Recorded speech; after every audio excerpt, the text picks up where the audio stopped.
அனைவருக்கும் வணக்கம். இந்த வீடியோவில் மயில் துயில் விரதம் பற்றியும் மயில் பற்றின ஒரு தகவலையும் பார்க்கலாம். வேலும் மயிலும் துணை. முருகனின் வாகனமான மயில் இயற்கையாகவே எங்காவது இறந்து கிடப்பதை நம்ம பார்த்துருக்குறோமா? அப்படி இறக்கும்போது முருகனுக்கு மயில் என்ன செய்யும் தெரியுமா? காகம், குருவி போன்ற பறவைகள் கூட சாலைகளில் ஏதோ ஒரு விபத்தில் காயங்களோடு கண்டிருப்போம். ஆனால் மயில்களின் உடலை அப்படி காண முடியாது.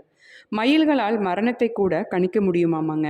மயில்கள் இயற்கையாகவே இறப்பதற்கு, அதாவது மயில்களுக்கு இயற்கையாகவே வயதாகி இறப்பதற்கு சரியாக 48 நாட்களுக்கு முன்பாகவே அவற்றுக்கு தன்னுடைய இறப்பு நாள், இறப்பு நேரம், இறக்கும் நொடி அனைத்தும் தெரிந்துவிடும். தெரிந்த அந்த நொடியிலிருந்து அந்த மயிலானது மலை மேல் உள்ள ஏதாவது ஒரு முருகன் கோயிலில் ஒரு மறைவான இடத்தை தேர்ந்தெடுத்துக்கும்.